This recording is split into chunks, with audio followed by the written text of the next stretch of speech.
Hello students, तो last class हम लोगों ने आयनिक बॉन्ड किया था। आप लोगों को याद होगा, हमने केमिकल बॉन्डिंग के अंदर आयनिक बॉन्ड्स पढ़े थे और आयनिक कंपाउंड्स की कैरेक्टरिस्टिक पढ़ी थी। उसमें हमने लैटिस एनर्जी पढ़ा था, हाइड्रेशन एनर्जी पढ़ा था। हमने देखा था लैटिस एनर्जी किन किन फैक्टर्स पे डिपेंड करती है। याद है आपको, किस पे डिपेंड करती है lattice energy? Lattice energy depend करती है चार्ज और साइज ऑफ आयंस के ऊपर। आयंस के ऊपर चार्ज जितना ज्यादा होगा और साइज जितनी कम होगी, उसकी लैटिस एनर्जी क्या होगी? उतनी ही ज्यादा। सिमिलरली हमने हाइड्रेशन एनर्जी पढ़ी थी। हाइड्रेशन एनर्जी आपको किस काम में आती है? वो आपको बताती है कि आपका जो आयनिक कंपाउंड है वो सॉल्युबल होगा या फिर नहीं होगा इन वाटर। जितनी ज्यादा हाइड्रेशन एनर्जी उतनी ज्यादा सॉल्युबिलिटी। तो लैटिस एनर्जी और हाइड्रेशन एनर्जी दोनों आपके पास पार्टिसिपेट करती है in deciding the solubility of an ionic compound in water, जो हमने लास्ट क्लास देखा था। आज हम लोग स्टार्ट करने जा रहे हैं कोवेलेंट बॉन्ड, जिसके ऊपर आपकी केमिकल बॉन्डिंग ज्यादा बेस्ड है। तो second type of bond is are covalent bond.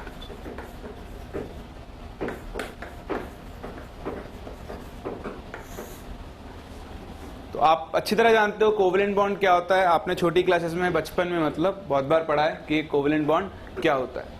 तो again we are writing this definition, the chemical bond formed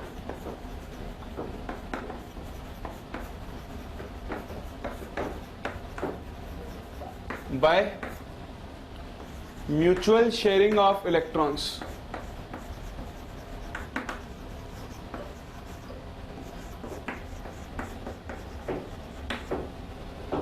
between two atoms।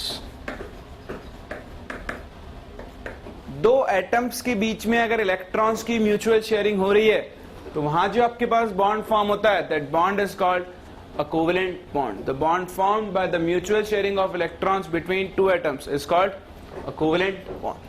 So suppose we have an atom A and we have an atom B and both share one electrons।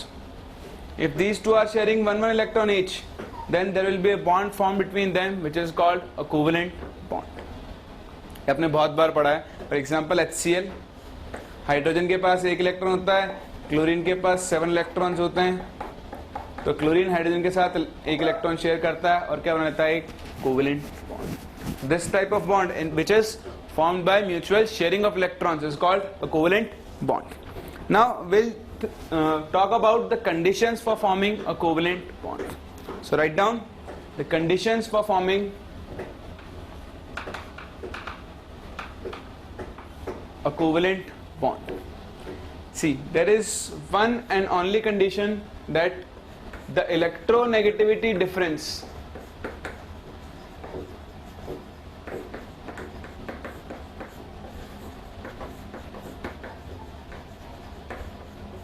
between two bonding atoms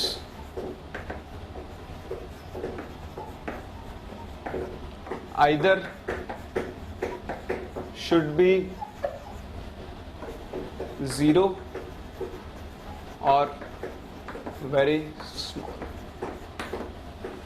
covalent bond बनने की सिर्फ एक condition होती है, आपके पास जो दो atoms bond बना रहे हैं, the electronegativity difference between these two atoms should be either 0 और very small. For example Cl and Cl, no electronegativity difference, bond form will be a covalent bond। H2, O2 and 2, these all contains covalent bonds। Again, less electronegative difference, HCl, CH4, CCl4, NH3, these all contains covalent bonds। These all molecules are formed through covalent bonds। तो covalent bond बनाने की सिर्फ एक condition होती है, the electronegativity difference either should be 0 or it should be very small।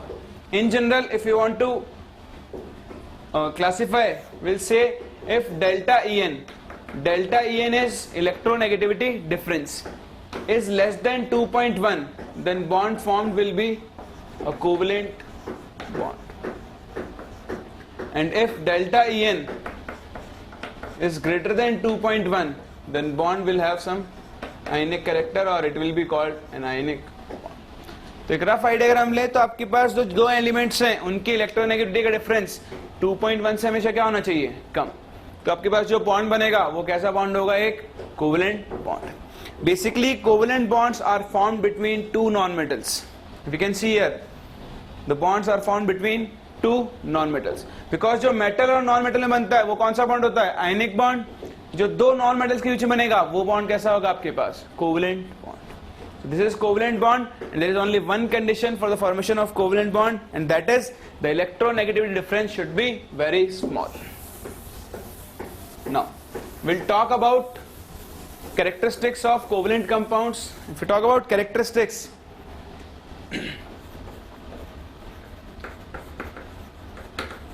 first is physical state.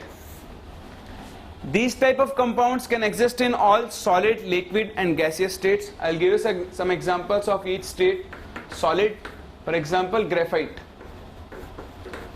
In graphite there is a covalent bond between carbon-carbon atoms, diamond, silica, that is your Si. These are all solids. Liquids, bromine, which is in liquid state, CCl4, carbon tetrachloride, CHCl3, your chloroform, benzene. These are all covalent compounds which are liquid. Gases, H2, Cl2, O2, N2, SO2, CO2. These are all covalent compounds and all are gases. So they can exist in solid state, liquid state and gaseous state. In solid state, very less compounds are known. Only those covalent compounds will be in solid state which have large network of covalent bonds.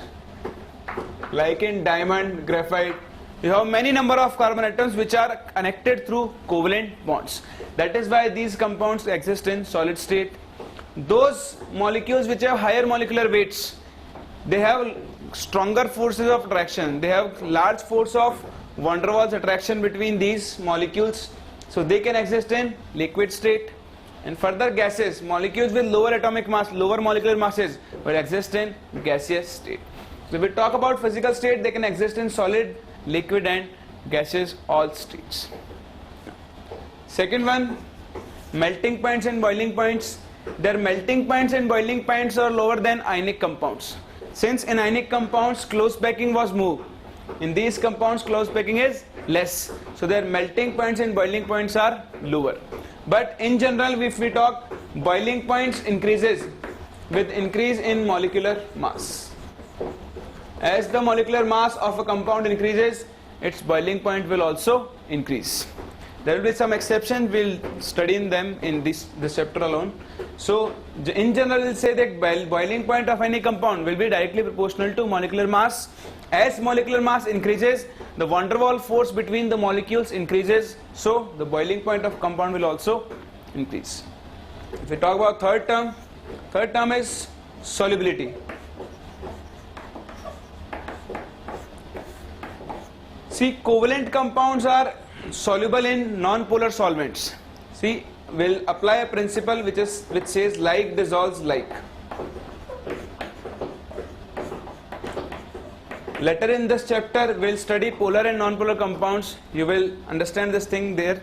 But in general, we can say that polar compounds, or we can say covalent compounds,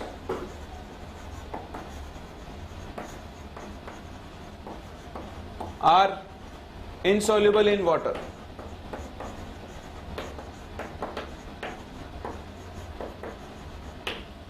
Generally, covalent compounds are insoluble in water, but there are some exceptions. So some compounds like alcohol, ammonia, these are all covalent compounds, but they are fairly soluble in water. The reason is due to hydrogen bonding. You must have studied, or we will study that in this chapter. We'll classify covalent compounds as polar covalent compounds and non-polar covalent compounds like HCl. In HCl, chlorine is more electronegative, so it will have negative charge, this will have positive charge. So this compound has become polar. So polar covalent compounds are easily soluble in water because oxygen is negative, positive. Negative, positive attraction force, so this compound can be easily soluble in water. So solubility will depend on many factors, but in general we will say covalent compounds are less soluble in water, but they are more soluble in non-polar solvents like benzene, like CCl4. In these type of solvents, your covalent compounds are more soluble. This is your solubility. Then there is one more property which we can compare, that is electrical conductivity.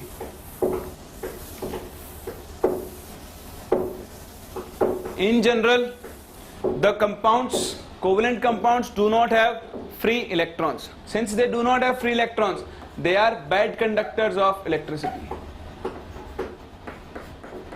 But still there are some exceptions like graphite. Graphite is a covalent compound, but it is a good conductor of electricity. Why? Due to its layered structure, which contains hexagonal rings in which each carbon atom is attached with 3 other carbon atoms like this. I'm sure you have studied this and you also remember this. This is one carbon, this is carbon, carbon, carbon. So each carbon is having one unpaired electron, due to which graphite can conduct electricity. So in some cases they are conductors, but more generally covalent compounds are bad conductors of electricity. So these are some normal properties which you know, and we have discussed these things. But the important one, the important property is that a covalent compound or a covalent bond is rigid and directional in nature. We have talked about non-rigid and non-directional. So ionic bonds were non-rigid and non-directional, but covalent bonds are rigid and directional in nature. And that is why covalent compounds have a definite geometry and can show isomerism. See, a covalent bond is rigid and directional. For example, if I ask you what is the structure of CH4, तो आप जब भी CH4 के structure बनाओगे आप हमेशा कैसे बनाते हो? ऐसे? You'll always draw the structure like this. You'll never draw the structure of CH4 like this.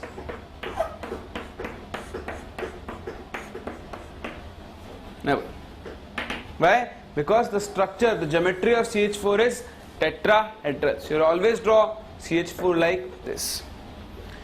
Why? Because covalent bonds are directional in nature.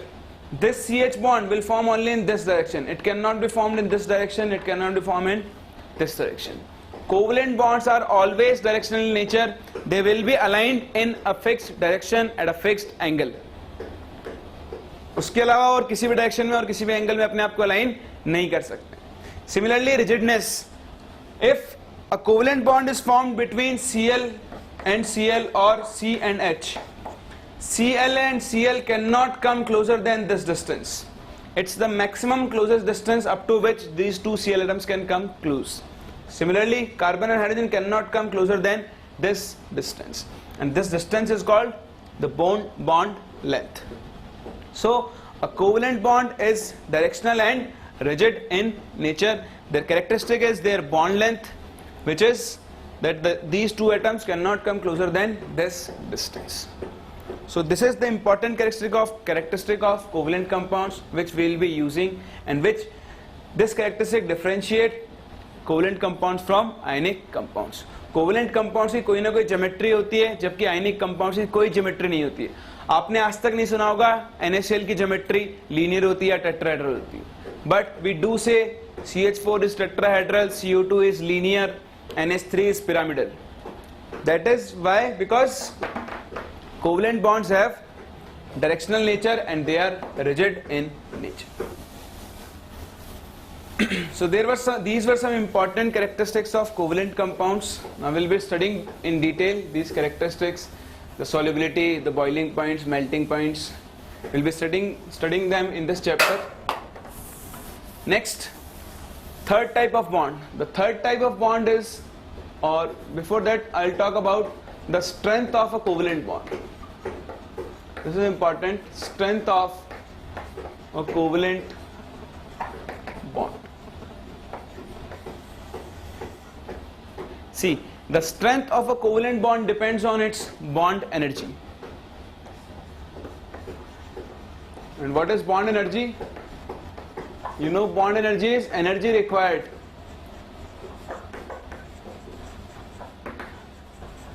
to break a covalent bond. Will be its bond energy, and strength of a covalent bond is directly proportional to its bond energy. Greater is the bond energy, more will be the strength, and vice versa. Greater is the strength, more will be the bond energy. Now, on which factors bond energy depends? See, bond energy depends on following factors. It is inversely proportional to bond length.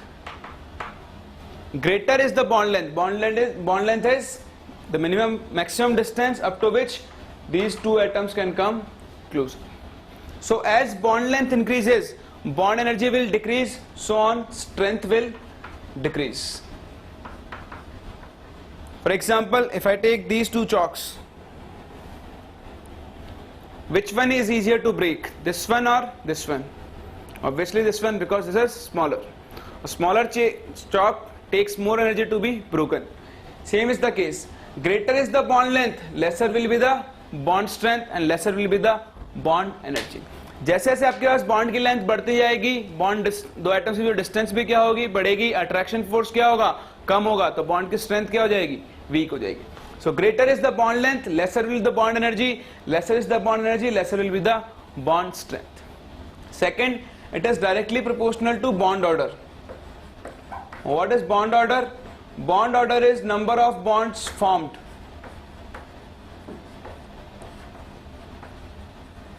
Between two atoms. Like C single bond C, O double bond O, and N triple bond N. So bond order of this bond is 3, this is 2, this is 1. As bond order increases, bond energy increases, and as bond energy increases, strength also increases. So the bond strength or bond energy depends on these two factors, that is your bond length and bond order. As bond length increases, strength decreases. As bond order increases, strength increases. And then third character is delta En. Delta En is electronegativity difference. Greater is the electronegativity difference between two atoms, more will be the strength of covalent bond. Why so? For example, A and B, if A is more electronegative, it will have negative charge, it will have positive charge. Partial negative, partial positive, extra force of attraction along with this covalent bond.